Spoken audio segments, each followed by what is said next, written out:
Hello. കടൽ തീരങ്ങളിലും ചതുപ്പു നിലങ്ങളിലും ഉപ്പുവെള്ളത്തിൽ വളരുന്ന സസ്യങ്ങളാണ് കണ്ടലുകൾ. ഇവയുടെ വേരുകൾ ചെളി ഉള്ളതും ഓക്സിജൻ കുറഞ്ഞതുമായ അന്തരീക്ഷത്തിൽ അതിജീവിക്കുന്നതിനായി പ്രത്യേകമായി പരിണമിച്ചവയാണ് കണ്ടൽ വേരുകൾ. നോക്കിയേ, കടലുണ്ടി കണ്ടൽ കാടുകളുടെ ഹൃദയഭാഗമാണിത്. അതിമനോഹരട്ടോ, കടും പച്ച നിറം ഈ കണ്ടൽ ചെടികളുടെ പ്രത്യേകതയാണ്. ഇവ പ്രാന്തൻ കണ്ടൽ ഇനത്തിൽപ്പെട്ടവയാണ്. ആൽമരത്തിൽ എന്ന പോലെ തടിയിൽ നിന്നും താഴ്വേരുകൾ താഴ്ന്നിറങ്ങി അവ മണ്ണിലേക്ക് ഇറങ്ങി ബലവത്താകുന്നു. സുനാമിയെ പോലും പ്രതിരോധിക്കാൻ കഴിവുള്ള ഈ ചെടി 15 മീറ്ററോളം ഉയരത്തിൽ വളരാറുണ്ട്. അതിന്റെ മേളിൽ തന്നെ മുളച്ച്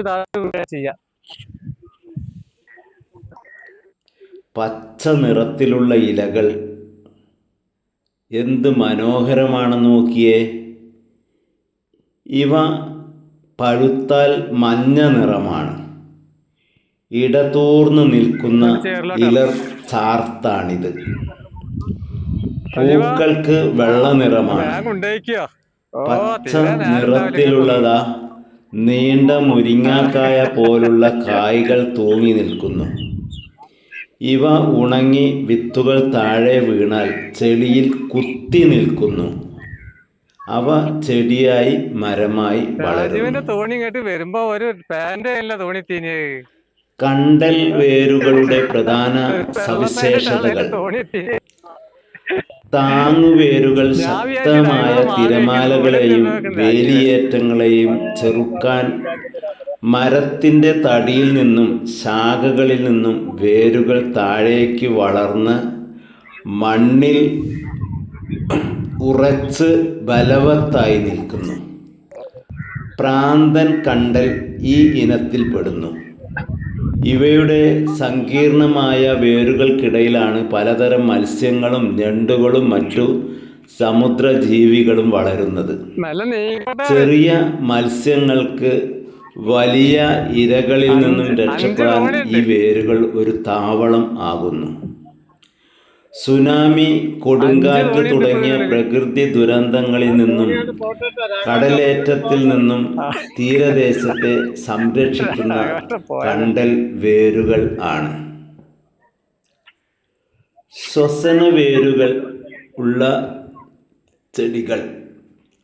ചെളിയിൽ ഓക്സിജൻ കുറവായതിനാൽ വേരുകൾ ഭൂമിക്ക് മുകളിലേക്ക് ആകാശത്തേക്ക് വളരുന്നു.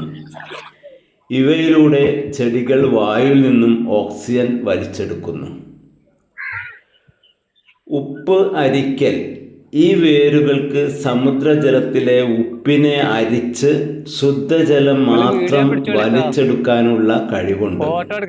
ഇവയ്ക്ക് ഉദാഹരണമാണ് ഉപ്പൂറ്റി കണ്ടൽ. ഇവ നമുക്ക് പിന്നീട് കാണാം.